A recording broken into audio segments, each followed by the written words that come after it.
Ha llegado el momento de sentir la vibra, y el talento de una estrella de la ràdio latina. Bona nit, benvinguts al programa. Avui escoltarem una petita melodia, una petita peça simfònica composta de 3 fragments principals, un adagio, un moderato i un fumato. Esperem que disfrutin de la peça, que s'anomena Sonata de la Xirimoia i va ser composta per l'autor Eustaquio Buenaventura de los Picaportes.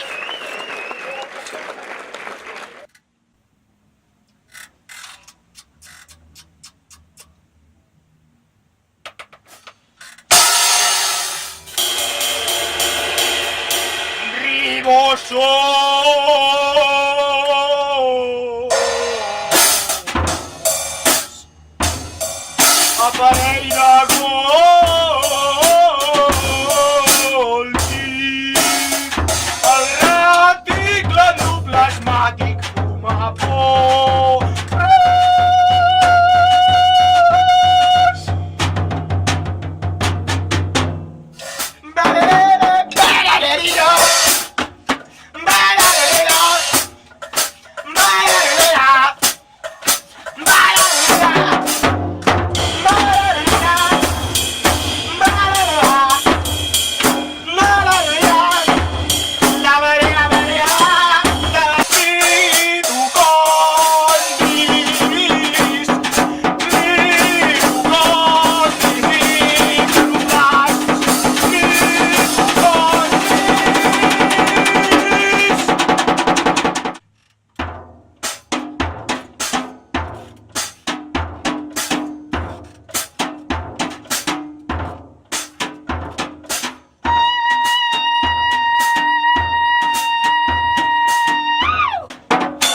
Centro